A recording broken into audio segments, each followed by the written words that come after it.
For now, Israeli Prime Minister Benjamin Netanyahu may have won the general election, but he's done so only by the skin of his teeth.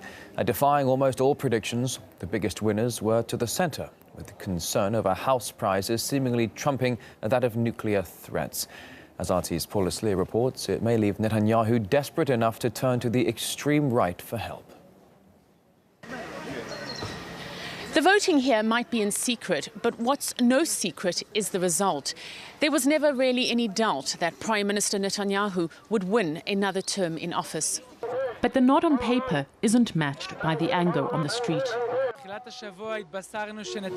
We know that Netanyahu brought about a deficit of $39 billion.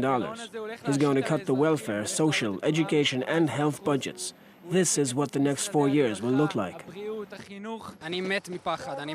I'm scared to death. I really am. It'll be a disaster. Quite simply, he's going to rob us of the chance to fulfill true Zionism here in Israel. Netanyahu's hands will be tied, trying to keep a lid on domestic anger. Half of Israelis are more concerned about the economy than making peace with the Palestinians or dealing with Iran's nuclear ambitions.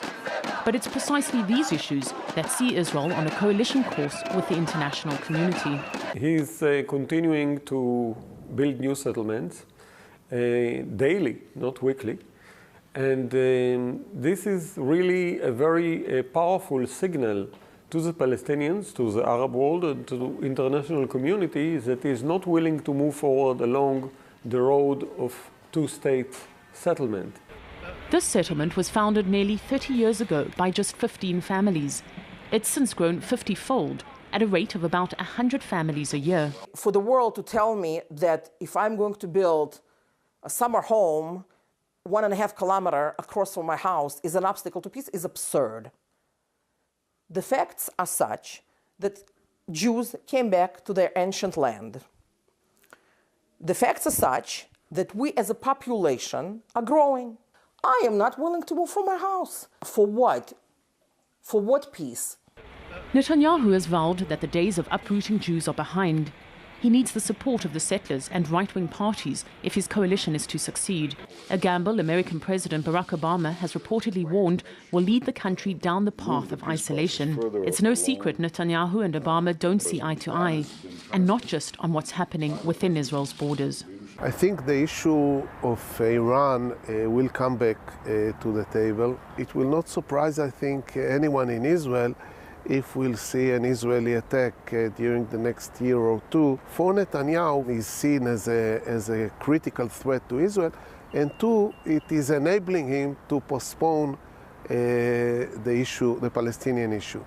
And so now begins the arduous task of coalition building. It could take weeks of bargaining and negotiations before the final makeup of the new government is declared. If Netanyahu stays true to the polls, he could be on course to give Israel the most hardline government in its history. Paul Aslier, RT, Tel Aviv. Well, protecting Israel from the perceived threat of the Iranian nuclear program is among Netanyahu's top priorities. He has advocated a military attack on Iran's facilities in the past. However, during his third term, he'll have very little support for such a move. That's according to Gideon Levy, a columnist at the Israeli newspaper Haaretz. Netanyahu is very devoted to this issue, and he believes almost in a religious way that he's here to save the state of Israel and the Jewish people from the danger of an Iranian bomb.